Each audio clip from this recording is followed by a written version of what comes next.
കണ്ണാടിയൊക്കെ വെച്ചാൽ കണ്ണ് കാണത്തില്ല. എന്താ കണ്ണാടി വെച്ചാൽ? അല്ല കണ്ണ് കാണാത്തല്ല കണ്ണാടി വെച്ചു. കണ്ണ് കാണാത്തവരാണോ കണ്ണാടി? ഞാൻ വണ്ടി ഓടിക്കണം, വണ്ടി ഓടിച്ചു ചോദിച്ചു. കാണത്തില്ല കണ്ണ്. കണ്ണ് ഭയങ്കര ബിസിയാണ്. എന്തോ ചെയ്യാൻ?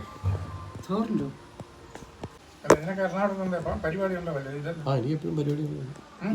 ഒരുപാട് പരിപാടികളുണ്ട്. എന്തോ പരിപാടി? വരുമാനമുള്ള ഭയങ്കര വീടുണ്ട്. ഋഷിയുടെ കണ്ടായിരുന്നു നീ നടക്കണ ചാടുന്നത്. പിന്നെ അല്ല, നിന്റെ കല്യാണം ഇനി എന്നാ? ഞാൻ കല്യാണം ഇപ്പോൾ എപ്പോൾ വേണമെങ്കിലും നടക്കുമല്ലോ. അങ്ങനെ നടന്നാൽ പോലെ ജീവിക്കണ്ടേ? അതെന്താ? അവർക്കൊക്കെ ജോലിയില്ലേ? എനിക്ക് ജോലി വേണോ? നിനക്ക് എന്താ ജോലി? വരുമാനമുള്ള ജോലി എന്തോ?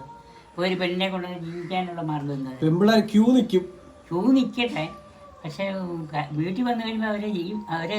അവരെ ജോലി കിട്ടിയിട്ട് ഞാൻ ജീവിക്കും. ആ, അവരെ ജോലിക്ക് വിട്ടിട്ട് അവൻ ജീവിക്കുന്നു. ഈ താടിയൊക്കെ എടുത്ത് പറ്റിക്കണം. പക്ഷെ നീ എന്നെ സന്യാസിയാകാൻ പോകണം. സന്യാസി ഞാൻ ഭക്തിമാർഗം. എടാ നീ വല്ല ജോലിക്കും പോടാ. ഈ സിനിമയൊക്കെ ഡാൻസ് കളിക്കുന്നു, മഴക്കൊണ്ടാക്കുന്നു, 7 വർഷമൊക്കെ കേൾക്കുന്നത് കാണത്തില്ലേ? എപ്പോഴാ അവനിവിടെ വന്നോ?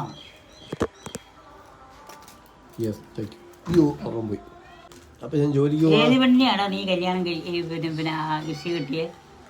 നീ കെട്ടിയതോ ഋഷി കെട്ടിയത്? ആര് കെട്ടിയത്? ആരെയാ പറഞ്ഞത്? ഋഷി കെട്ടിയത് അവൻ പ്രേമിച്ച പെണ്ണാണ്. അവൻ പ്രേമിച്ച് കെട്ടിയത്. ഇപ്പൊ സിജോൻ പ്രേമിച്ച് കെട്ടി, ഋഷിയും പ്രേമിച്ച് കെട്ടി. എനിക്ക് മാത്രം പ്രേമമില്ല.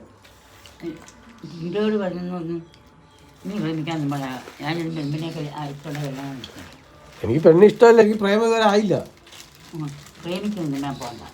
എന്താ നിങ്ങൾ കണ്ടുപിടിക്കും? ആർക്ക് ജോലി? എനിക്ക് ജോലി ഇല്ലല്ലോ.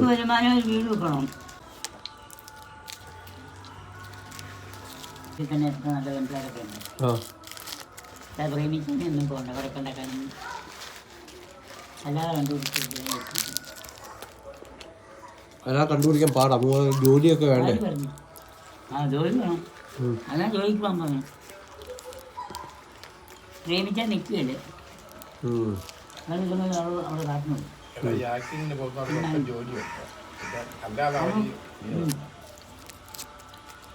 നീ ഒരു ജോലി നോക്കാതെ അത് കഴിഞ്ഞിട്ട് നിനക്കുള്ള വല്ല പെണ്ണിനെ കണ്ട് കല്യാണം കഴിക്കാം. അതെ, ജോലിയില്ലാത്ത പെണ്ണിന് കല്യാണം ആലോചിച്ചാൽ അവർ ചെറുക്കൻ ഇവിടെ ഉണ്ടോ പിന്നെ അന്വേഷിക്കാൻ. ഇപ്പം അഞ്ജനെ കല്യാണം അയച്ചു, എവിടെ ഒരു ചെറുക്കൻ വന്നത് പറഞ്ഞത് നമ്മൾ ജോലിയില്ലാത്ത ചെറുക്കൻ കല്യാണം വെച്ചിട്ട് പോകും, കൊടുക്കുകയില്ല. അതുപോലെ